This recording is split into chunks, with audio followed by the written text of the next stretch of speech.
6월 19일 예배를 하나님 앞에 드리겠습니다.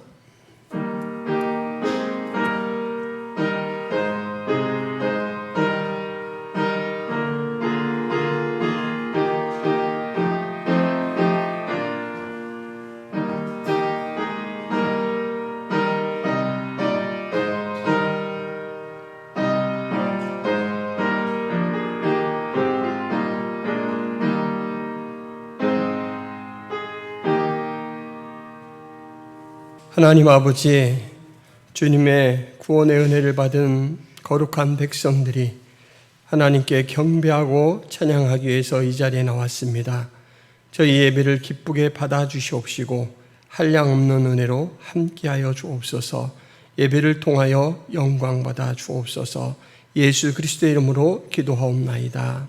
아멘.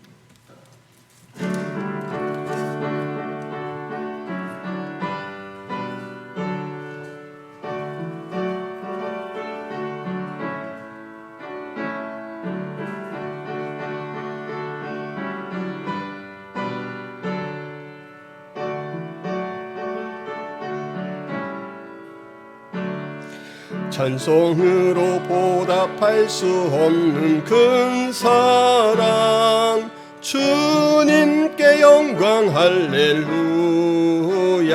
형제 자매 모두 함께 모여 찬송해. 주님께 영광 할렐루야. 하나님의 자녀여 크게 찬송 부르며 밝고 거룩한 길로 기쁨으로 나아가 주의 보좌 앞으로 속히 들어가겠네. 주님께 영광 할렐루야. 우리 받은 주님 은혜 한량 없도다. 주님께 영광 할렐루야. 기쁜 찬송 부르면서 천국 가겠네. 주님께 영광 할렐루야. 하나님의 자녀여 크게 찬송 부르며 밝고 거룩한 길로 기쁨으로 나아가 주의 보좌 앞으로 속히 들어가겠네. 주님께 영광 할렐루야. 잠시 후에 우리 모두 주를 보겠네. 주님께 영광 할렐루야. 영광스런 보좌 위에 거룩하신 주, 주님께 영광 할렐루야.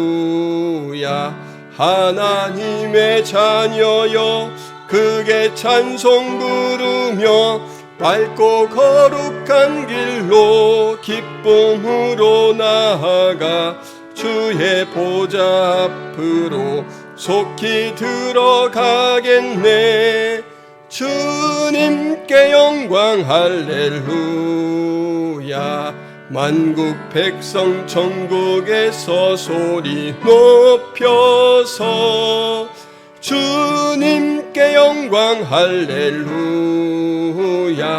영원토록 주의 공로 찬양하겠네.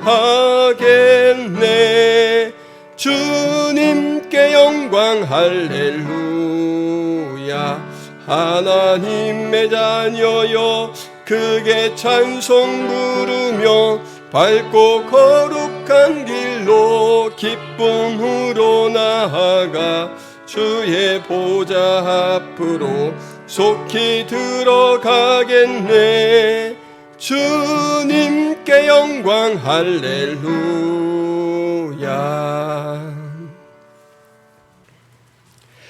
악을 행하는 자들 때문에 불평하지 말며 불의를 행하는 자들을 시기하지 말지어다. 그들은 물과 같이 속히 배임을 당할 것이며 푸른 채소같이 세잔할 것이미로다. 여호와를 의뢰하고 선을 행하라. 땅에 머무는 동안 그의 성실을 먹을거리로 삼을지어다. 또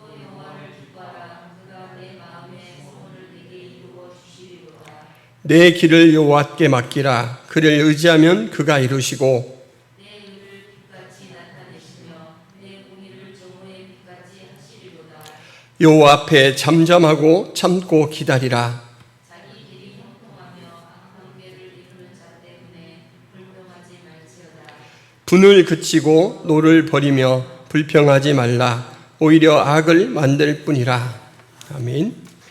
전능하사 천지를 만드신 하나님 아버지를 내가 믿사오며 그 외아들 우리 주 예수 그리스도를 믿사오니 이는 성령으로 잉태하사 동정녀 마리아에게 나시고 본디오 빌라도에게 고난을 받으사 십자가에 못 박혀 죽으시고 장사한 지 사흘 만에 죽은 자 가운데서 다시 살아나시며 하늘에 오르사 전능하신 하나님 우편에 앉아 계시다가 저리로서 산자와 죽은 자를 심판하러 오시리라. 성령을 믿사오며 거룩한 공회와 성도가 서로 교통하는 것과 죄를 사하여 주시는 것과 몸이 다시 사는 것과 영원히 사는 것을 믿사옵나이다. 아멘.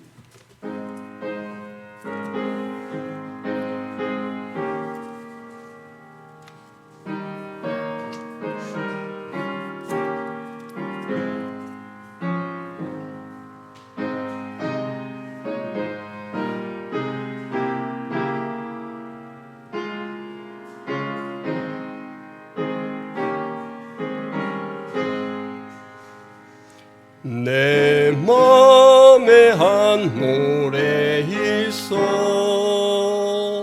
나 즐겁게 늘 부르네. 이 노래를 부를 때에 큰 평화 임하도다. 평화 하나님 주신 선물 그 놀라운 주의 평화 하나님 선물일세. 주 십자가 지심으로 날 구원해 주셨으며 주 예수님 고난받아 나 평화 누리도다. 평화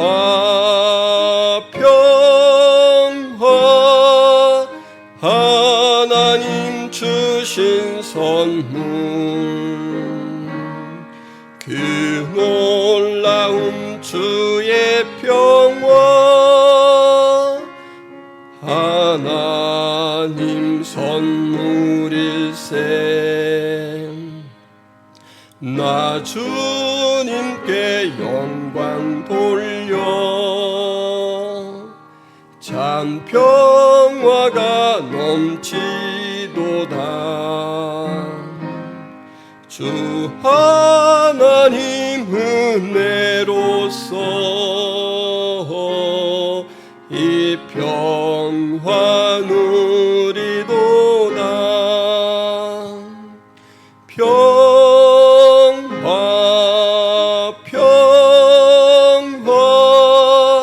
하나님 주신 선물 그 놀라운 주의 평화 하나님 선물일세. 이 평화를 얻으려고 주 앞으로 나아갈 때 주 예수님 우리에게 이 평화 주시도다. 평화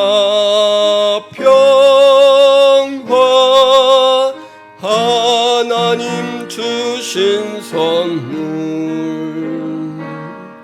그 놀라운 주의 평화 하나님 선물일세.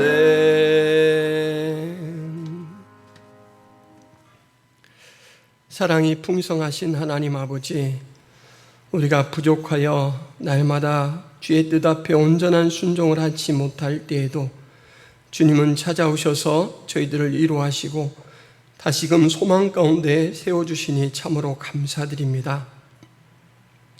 죄와 사망으로 죽을 수밖에 없는 저희를 십자가 대속의 피로 온전히 구원하여 주시고 천국 백성으로서 이 땅에서 하늘의 기쁨과 소망을 누리며 살게 하신 은혜를 감사합니다.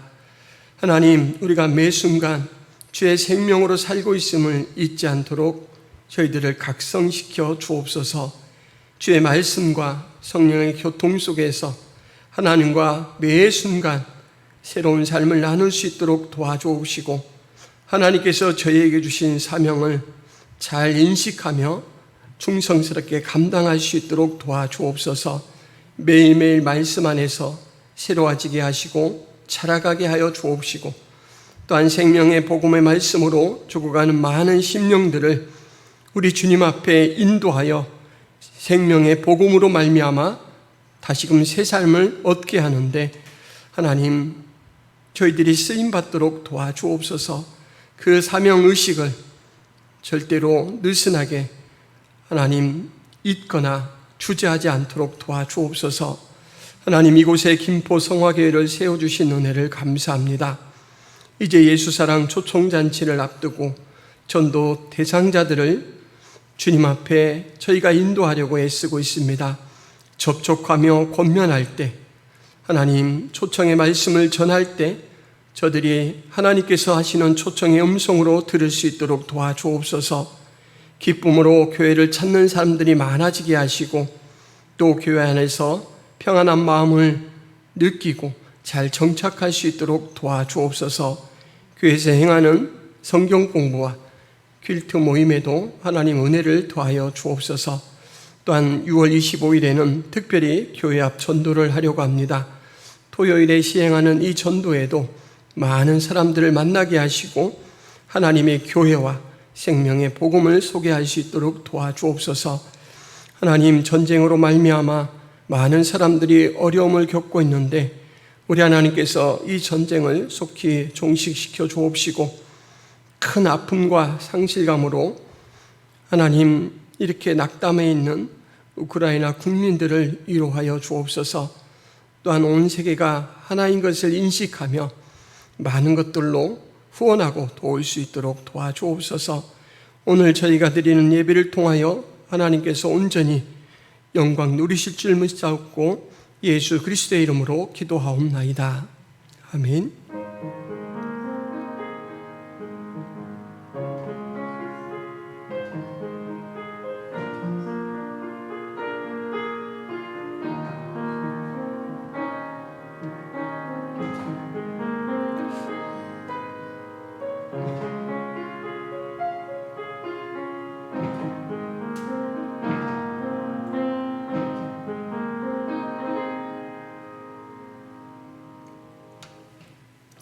교회 소식을 말씀드리겠습니다. 김포 성화교에 오신 여러분을 환영합니다. 올해 교회 표어는 예수 생명으로 자라가며 예수 생명을 전하는 삶입니다. 성화와 전도가 교회의 본질이다라고 생각하고 특별히 이렇게 설립한 이제 초창기에 교회가 그 모습을 잘 확립해 가려고 합니다. 모두가 이렇게 힘쓰시고 협력해 주시기를 바랍니다. 매주 시행하는 교회 전도를 위해서 기도해 주시기를 바랍니다. 특별히 접촉한 분들, 이제 7월 3일에 있을 예수사랑 초청잔치 초청을 위해서 힘쓰고 있는데 접촉과 권면이 잘 이루어지고 또 초청에 응할 수 있도록 그들의 마음을 하나님께서 움직여 주시도록 기도해 주시기를 바랍니다. 매주 목요일 오전 10시 30분에 인물별 성경 공부가 있고 화요일 10시 30분에 퀼트 모임이 있습니다. 그리고 돌아오는 토요일에 교회 앞 전도를 합니다. 화성교회 농어촌부 회원들이 오셔서 함께 협력해 주시겠습니다. 후원 선교사님 이길 한마음 김경미 목향이 선교사님 위해서 기도해 주시고요. 유튜브 창에 김포 성화교회를 치시면 언제든지 예배 함께 드릴 수 있습니다. 하나님의 말씀은 레위기 25장 8절에서 12절 말씀입니다. 너는 7 안식년을 계수할지니 이는 7년이 7번인즉 안식년 7번 동안 곧 49년이라. 7째 달 열흘날은 속죄일이니 너는 뿔라팔 소리를 내되 전국에서 뿔라팔을 크게 불지며 너희는 50년째 해를 거룩하게 하여 그 땅에 있는 모든 주민을 위하여 자유를 공포하라. 이 해는 너희에게 희년이니 너희는 각각 자기의 소유지로 돌아가며 각각 자기의 가족에게로 돌아갈지며 그 50년째 해는 너희의 희년이니 너희는 파종하지 말며 스스로 난 것을 거두지 말며 가꾸지 아니한 포도를 거두지 말라. 이는 희년이니 너희에게 거룩함이니라. 너희는 밭의 소출을 먹으리라. 아멘. 사람들은 인생을 여행에 비유하기를 참 좋아합니다. 나를 만나러 가는 여행이라는 대만의 한 작가가 쓴 에세이 글에는 이런 내용이 나옵니다. 인생은 열차를 타고 떠나는 편도 여행입니다. 왕복 여행이 아니고 편도 여행이다 라고 말하고 있고, 철로를 따라 펼쳐지는 모습이 아름다워도 한 번 지나친 역을 다시는 돌아갈 수 없습니다. 한 번 지나간 곳은 다시 회귀할 수 없다라고 말하고 있고, 처음에는 가족이 내가 나아가는 길에 동행하다가 점점 더 많은 여행자들이 같은 열차 칸에 올랐다 함께 앉습니다. 사람이 이제 계속해서 관계를 넓혀가는 모습이죠. 누가 언제 이 열차에서 내릴지, 열차가 언제 종착역에 도착할지 알 수 없습니다.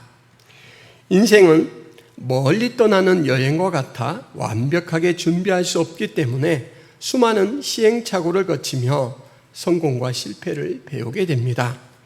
여행과 인생의 공통점은 리허설이 없는 생방송이기에 삶의 주인공은 언제나 바로 나라는 사실입니다. 여러분, 이 작가의 말을 곱씹어 보노라면 누구나 인생과 여행이 여러모로 닮았다라는 생각을 하게 될 것입니다.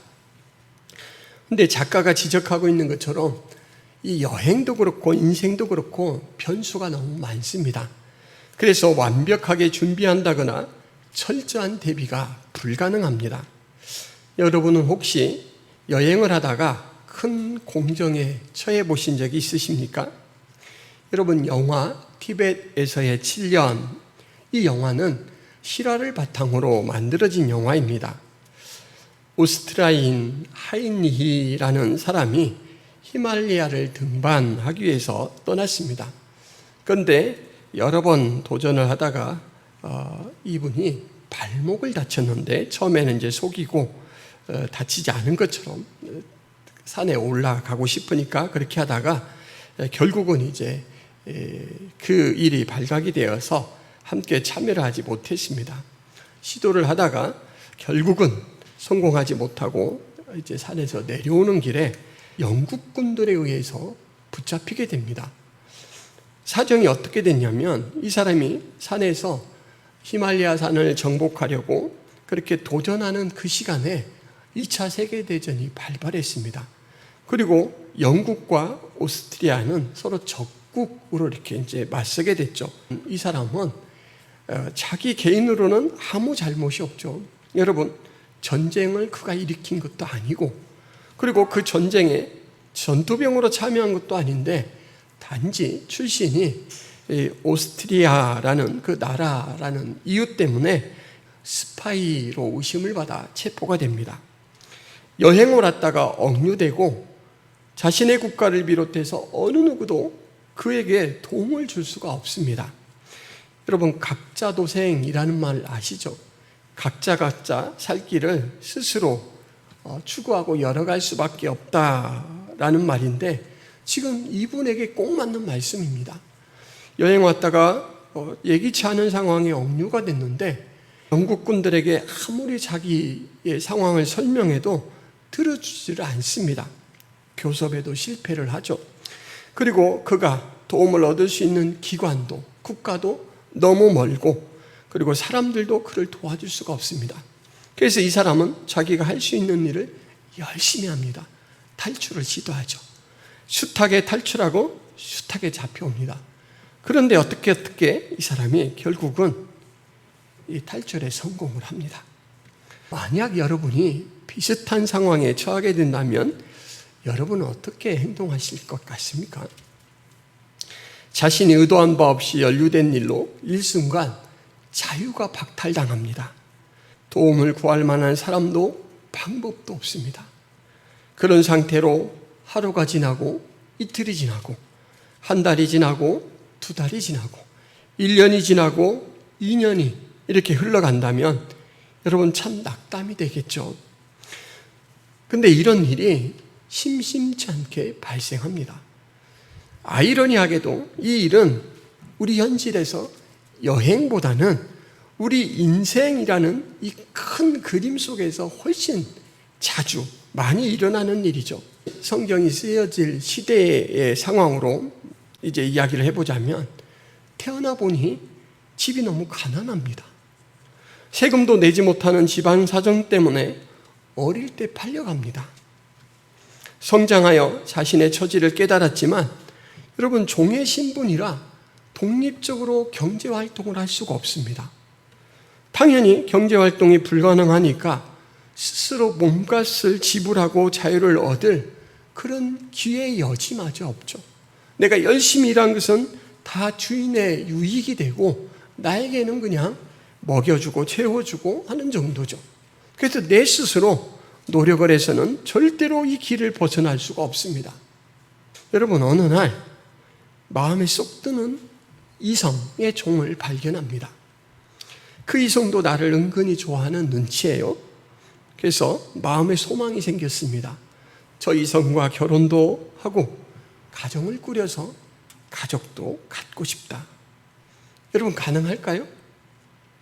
한 집에 일하는 이성의 종, 마음에 너무 쏙 들었는데 결혼할 수 있을까요? 주인이 허락하면 할 수 있죠.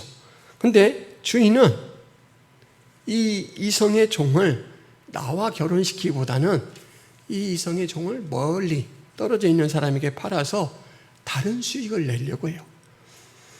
그 종이나 또 속한 나도 종이니까 둘이 집안에서 일하는 것은 어차피 본인에게 유익이 되고 또 자식을 낳아서 기른다 한들 본인 소유지만, 이 이성의 종이 아주 젊고 일을 잘할 때 비싼 값을 받을 수 있으니까 지금 사람이 또 욕심내는 사람이 있으니까 팔려고 해요. 여러분, 이런 상황에서 참 난감하죠. 어떻게 할까? 주인에게 통사정을 해볼까? 혼인만 시켜주면 결처보온하겠으니 결혼만 시켜주십시오. 그런데 주인의 성품을 잘 알잖아요. 주인은 절대 들어주지 않습니다. 함께 야반도주할 생각을 합니다. 그런데 노예가 도망가다 붙들려면 이제 죽을 그런 운명입니다. 잊어도 못하고 속만 끓죠. 내 잘못도 아니고 내가 선택한 인생도 아닌데 비참한 운명을 벗어날 길이 없습니다. 그런데 이스라엘 나라는 오늘 보니까 사정이 다릅니다. 이스라엘에서는 50년마다 희년이라는 절기가 돌아오는데, 이때는 하나님의 명령으로 땅과 사람이 초기 상태로 돌아갑니다. 사람이 지었던 빚은 다 탕감되고 노예 생활을 했던 사람은 다시금 자유인으로 회복됩니다. 여러분, 8절부터 10절 말씀, 너는 7 안식년을 계수할지니 이는 7년이 7번인 즉 안식년 7번 동안 곧 49년이라. 7째 달 열흘날은 속죄일이니 너는 뿔나팔 소리를 내되 전국에서 뿔나팔을 크게 불지며 너희는 50년째 해를 거룩하게 하여 그 땅에 있는 모든 주민을 위하여 자유를 공포하라. 이 해는 너희에게 희년이니 너희는 각각 자기의 소유지로 돌아가며 각각 자기의 가족에게로 돌아갈지며. 이렇게 기록하고 있습니다. 이스라엘은 7이라는 숫자가 완전수라 되게 중요합니다. 6일을 일하고 7일째 쉬죠. 그래서 이날을 뭐라고 부르죠? 안식일이라고 부르죠. 6년을 일하고 7년째는 농사를 짓지 않고 휴경합니다. 땅을 돌려요. 그런데 하나님께서 6년째 수확을 아주 풍성하게 거두게 하셔서 그 7년째 먹고 살도록 생존을 보장해 줍니다. 그런데 이런 7년이 이제 안식년이 7번 지나면 7, 7에 49죠. 그 다음 해가 희년이라는 절기가 되는데 여러분 이 희년할 때 희자는 한자로 기쁠 희자입니다. 그러니까 매우 즐거운 해, 기쁨의 해라는 뜻입니다. 왜 기쁘냐? 그 내용 때문에 그렇죠. 희년이라는 히브리어는 요벨이라는 말인데 이것은 희년의 때 이 부는 나팔을 가리키는 말이 바로 요벨입니다. 명사로는 그 나팔을 뜻하고 보내다, 흐르게 하다라는 뜻입니다. 흐르게 해서 가정으로 돌아가도록 만들어준다, 자유를 준다라는 말이죠. 구약을 헬라어로 기록한 70인역에서는 아페시스라는 헬라어로 번역을 하는데 이것은 사면의 해 그런 뜻입니다. 구속되고 억압받은 사람에게 육체적 자유를 준다, 보장해 준다라는 자비, 긍휼의 의미가 있는데 이 제도에는 훨씬 더 중요한 영적 의미가 있습니다. 여러분 매년 대속죄일에 크게 나팔을 불어서 알리라라고 했어요. 이 대속죄일은 사람들의 죄가 씻겨지는 그런 절기죠. 그래서 예수님의 사역과 직접적으로 연결이 됩니다. 그 대속죄일 시작되는 그 시점에 희년이 선포되는 거예요. 속죄, 용서를 받은 백성들에게 자유가 주어진다라는 의미가 되죠. 대속죄일과 연결해서 바로 대속죄일의 사역을 감당할 어린 양 예수 그리스도와 연결이 되고 50이라는 숫자도 그것을 나타내고 있습니다. 사도행전 2장 1절부터 4절 말씀, 오순절날이 이미 이름에 그들이 다 같이 한 곳에 모였더니 이 오순절이라고 할 때 한자는 5 오자의 열흘 순자입니다. 5번의 열흘이 임했다라는 말이죠. 그래서 50일입니다. 오순절에 호련히 하늘로부터 급하고 강한 바람 같은 소리가 있어 그들이 앉은 온 집에 가득하며 마치 불의 혀처럼 갈라지는 것들이 그들에게 보여 각 사람 위에 하나씩 임하여 있더니 그들이 다 성령의 충만함을 받고 성령이 말하게 하심을 따라 다른 언어로 말하기를 시작하니라. 오순절 성령 강림을 묘사한 말입니다. 예수 그리스도의 이 십자가 구속의 사역은 십자가를 지고 돌아가시는 것으로 그 절정이 시작되고 부활로서 그 절정이 완성이 되죠. 그런데 그것이 이제 완전히 완성되었다라는 그 마무리는 바로 성령의 강림으로 이루어집니다.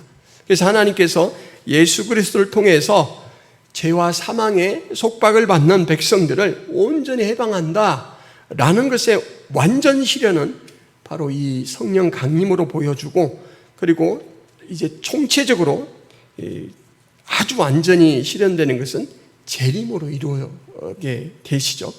이 사건을 기술하고 이것을 베드로가 이렇게 해석해 줍니다.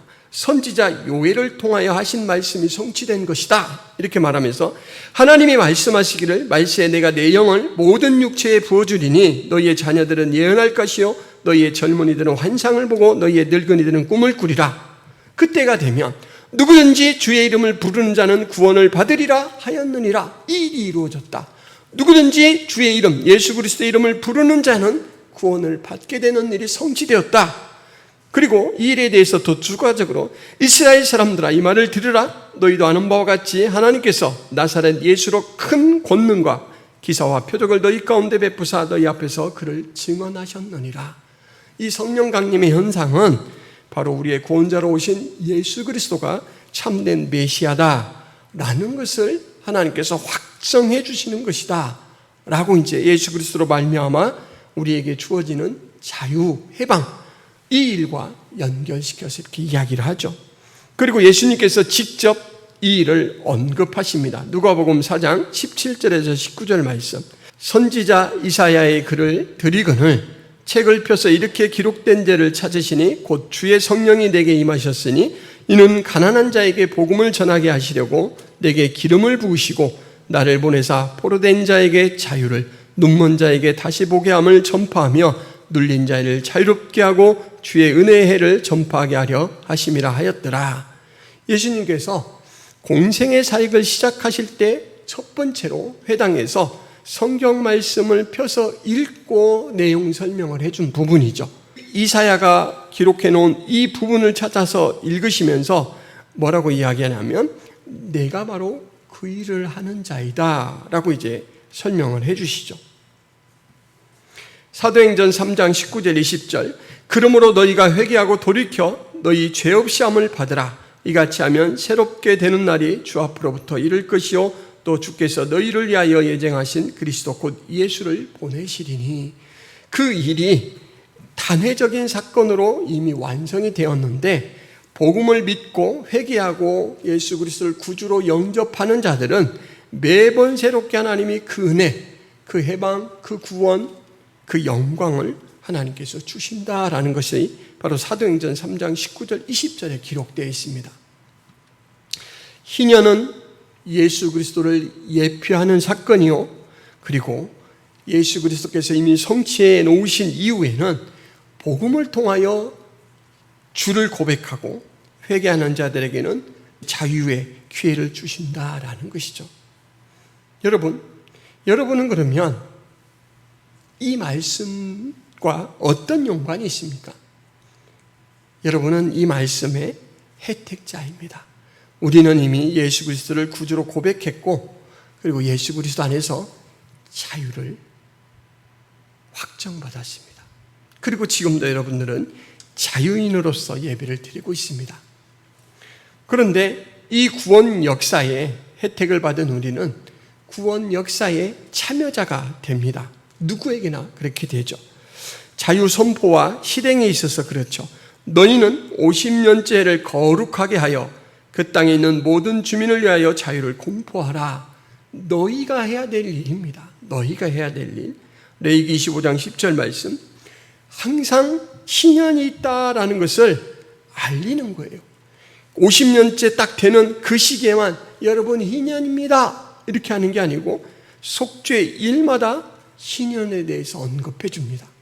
그래서 사람들이 이 세상의 끝에 이제 빠져서 세상에 고착되지 않고 매번 그래 우리는 이 상태로 영원히 가는 존재가 아니지, 이것을 새롭게 대각성을 하는 그 일이 매해 이루어지는 거예요. 근데 여러분, 구약시대 때는 이것을 절기에 제도적으로 선포함으로써 이루었죠. 오늘날 지금은 어떻게 하느냐? 복음을 가지고 우리가 복음을 말함으로써 이루는, 성취하는 그 일에 우리가 동참한다라는 것입니다. 세 부분에서 자유를 얻습니다. 노예 상태에 있던 사람이 자유를 누리고, 그 다음에 돈으로부터 매여 있던 사람들이 빚의 탕감을 받아 자유를 누립니다. 그리고 잃어버렸던 삶의 터전, 땅이 제자리로 돌아가므로 자유인이 된 사람이 다시 종이 되지 않고 거기에서 삶의 터전을 가꾸고 새 삶을 살 수 있도록 이렇게 세 부분의 자유, 리셋이 진행된다라는 거죠. 여기서 자유라는 말은 히브리어로 데로르라는 말인데, 이것은 재빠르게 움직이다라는 말이고, 이것은 제비가 날아가는 모습과 연결이 되는 말입니다. 여러분, 제비가 날아가는 속도 보셨나요? 엄청 빠릅니다. 날개 이렇게 딱 접고 땅으로 곤두박질을 쳐서 슉 하면은 정말 전투기처럼 빠른 것 같아요. 사람이 희년, 이 자유를 얻어서 움직이는 그 모습을 바로 이렇게 묘사를 한 거예요. 너희 각 사람은 자기 이웃을 속이지 말고 내 하나님을 경외하라. 나는 너희의 하나님 여호와니라. 레위기 25장 17절 말씀입니다. 오늘 우리가 읽은 말씀 뒤에 연결되어 나온 말씀인데, 이 말씀에 보면 자기 이웃을 속이지 말라라는 사람 대 사람 관계의 일을 이야기하면서 내 하나님을 경외하라 라는 말을 배치를 합니다. 무슨 이야기냐면 사람과의 관계 속에서도 항상 하나님을 의식하고 하라, 하나님의 백성다우게 행하라 라는 것이죠. 여러분, 우리가 하나님으로부터 받은 너무너무 귀한 사명이 뭐냐면 이 희년의 정신을 선포하는 겁니다. 여러분, 복음 안에는 생명이 있습니다. 복음 안에는 새 삶이 있습니다. 여러분이 단 한 번 이 세상 살아가면서 꼭 만나야 될 구원자 예수 그리스도, 그분을 만나면 언제든지 여러분은 자유를 얻게 됩니다. 그것을 선언할 사명이 우리에게 있다라는 거죠. 여러분, 하나님께서 명하신 모든 규례의 순종과 불순종 여부는 바로 하나님 경외에 근거하고 있음을 알 수가 있습니다. 복음을 말하느냐 말하지 않느냐, 이것은 우리가 하나님 앞에 어떤 삶을 사느냐, 이것과 연결됩니다. 25장 25절에 보면 이런 말씀이 기록되어 있습니다. 만일 내 형제가 가난하여 그의 기업 중에서 얼마를 팔았으면 그에게 가까운 기업 물을 자가 와서 그의 형제가 판 것을 물을 것이요. 이것은 고헬 제도라고 이렇게 이름을 붙입니다. 히브리어 게울라라는 이 말이 값을 지불하고 해방하다, 회복하다라는 말인데 이런 내용입니다.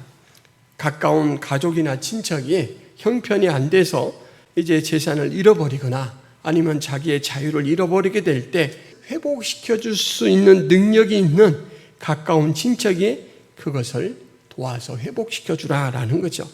고엘은 구속자라는 말입니다. 그러니까 예수 그리스도가 우리 가장 가까운 이웃으로서 우리의 것들을 대신 지불함으로써 우리에게 자유와 생명을 회복해 주셨죠.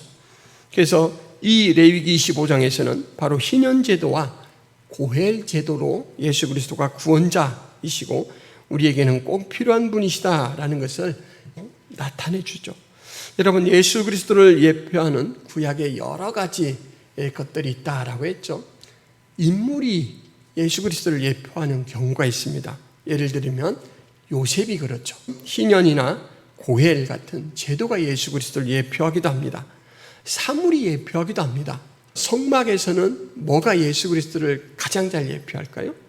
사실 성막 전체가 부분 예수 그리스도를 예표합니다. 성소와 지성소를 가로막고 있는 절대 거룩을 보호하며 우리가 그 절대 거룩 앞에 노출되어서 죽는 일이 없도록 중보자 역할을 했던 예수 그리스도가 자신의 생명을 내놓음으로 인해서 이제 더 이상 구별이 필요 없는 그런 상태가 되었기 때문에 휘장이 찢어졌죠. 이렇게 제도, 인물, 사물이 그것들을 나타내 준다라고 할 수가 있고, 사건이 또 예수 그리스도를 예표하기도 합니다.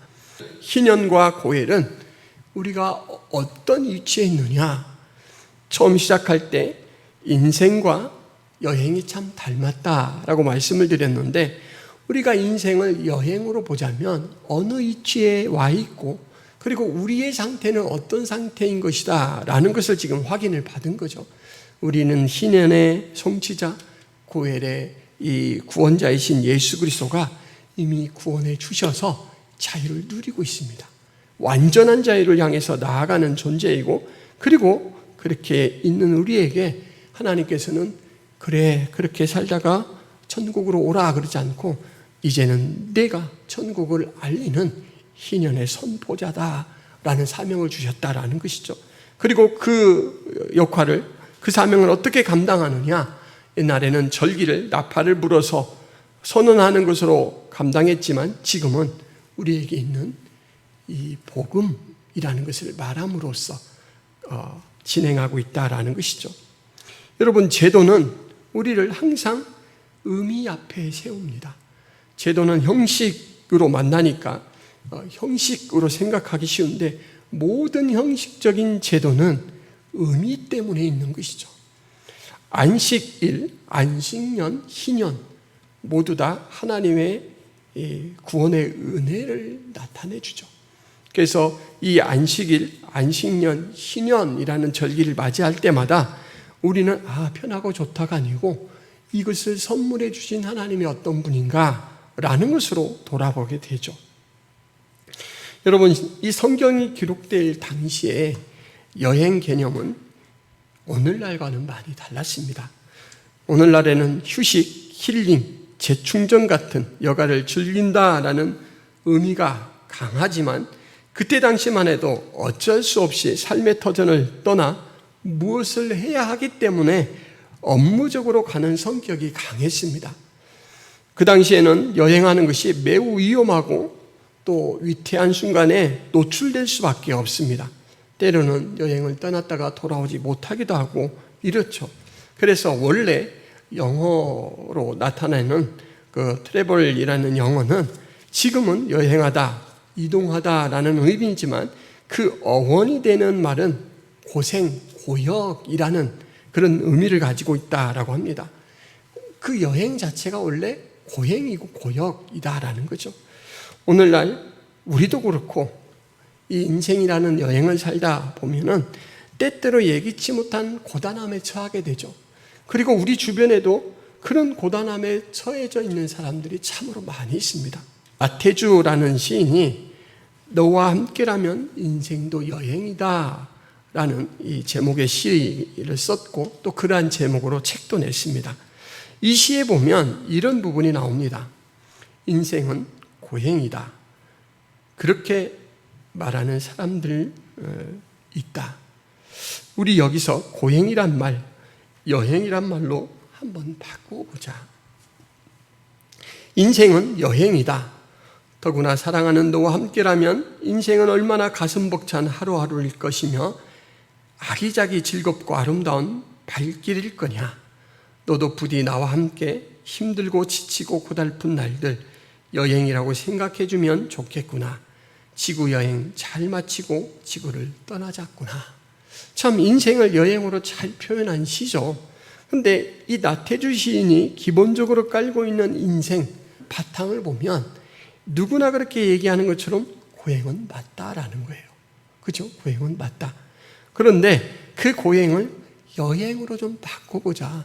그 고행이 고착되어서 끝까지 고단함이 아니고 여행을 떠나면 어디에서는 고단하지만 어디에서는 보람이 있고 또 사람을 만나거나 상황을 만나서 그것들이 전환되어서 새로운 국면을 맞이하는 것처럼 사랑하는 너 그리고 나와 함께 한다면 이 고단한 인생도 아기자기 즐겁고 아름다운 발길 같은 여행이 되지 않겠느냐 이렇게 말하죠.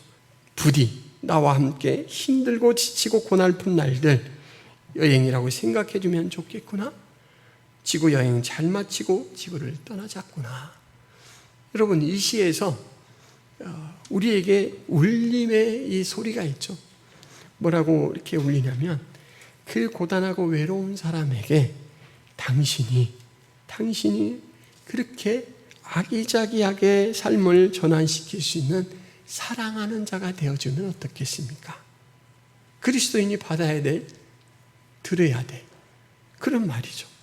이 지구 여행을 혼자가 아니고 함께 잘 마치고 떠나자라는 거죠. 예수 그리스도를 가슴에 품은 사람들에게는 이런 심장이 있어야 합니다. 여러분 생을 살아가다 보면 개미지옥에 빠진 곤충처럼 난감하고 아무리 발버둥쳐도 헤어나오기 어려운 상황이 있고 또 그런 상황이 있는 사람들을 만나게 됩니다. 그런데 그런 상황 속에서 여러분 읊조릴 수 있기를 바랍니다. 신년이 성취되었다. 해방의 해가 도래했다. 예수 그리스도 그를 믿는 자, 그 이름을 고백하는 자에게는 누구에게 자유가 선언된다. 여러분 이 생명의 복음을 말하시기를 바랍니다. 이것을 말하는 것이 세상 그 무엇으로 어떻게 하나님 앞에 충성하고 봉사하는 일보다 더 큰 일을 하는 것입니다. 기도하겠습니다. 하나님, 레위기 말씀을 통해서 저희가 희년의 정신과 의미와 희년이 주는 사명을 저희들이 또 다시 한번 확인했습니다. 이미 자유의 선언을 받고 그 자유를 누리고 살아가는 저희들, 그러나 그냥 하나님 나라에 도착할 때까지 그냥 가는 그 길이 아니라 이제는 복음을 말함으로써 희년의 선포를 크게 나팔을 불어서 하는 것처럼 그러한 사명을 붙들고 살아야 될 존재인 것을 저희들이 압니다. 하나님, 이 일에 게으르지 않도록 도와주옵소서. 아직 우리 주님을 전 인격적으로 만나지 못한 가족을 위하여 그 가족에게 하나님 이 복음을 말하게 하여 주옵시고 친척에게, 지인들에게 말하게 하여 주옵소서. 그래야 해서 그 옆에 아기자기하게 즐겁고 아름다운 삶을 함께 가꿀 수 있는 자로 동행할 수 있는 저희가 되게 하시고 함께 지구 여행을 잘 마치고 기쁨으로 지구를 함께 떠날 수 있는 그런 삶을 살아갈 수 있도록 저희를 이끌어 주옵소서. 매 순간 복음으로 새롭게 각성하는 저희들 되게 하여 주옵소서. 예수 그리스도의 이름으로 기도하옵나이다. 아멘.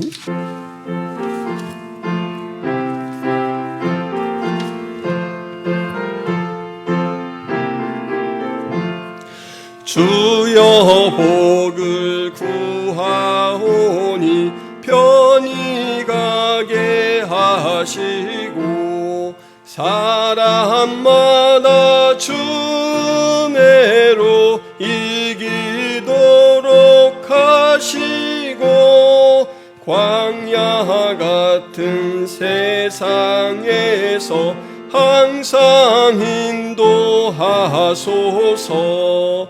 주여 복된 말씀 듣고 무한 감사합니다.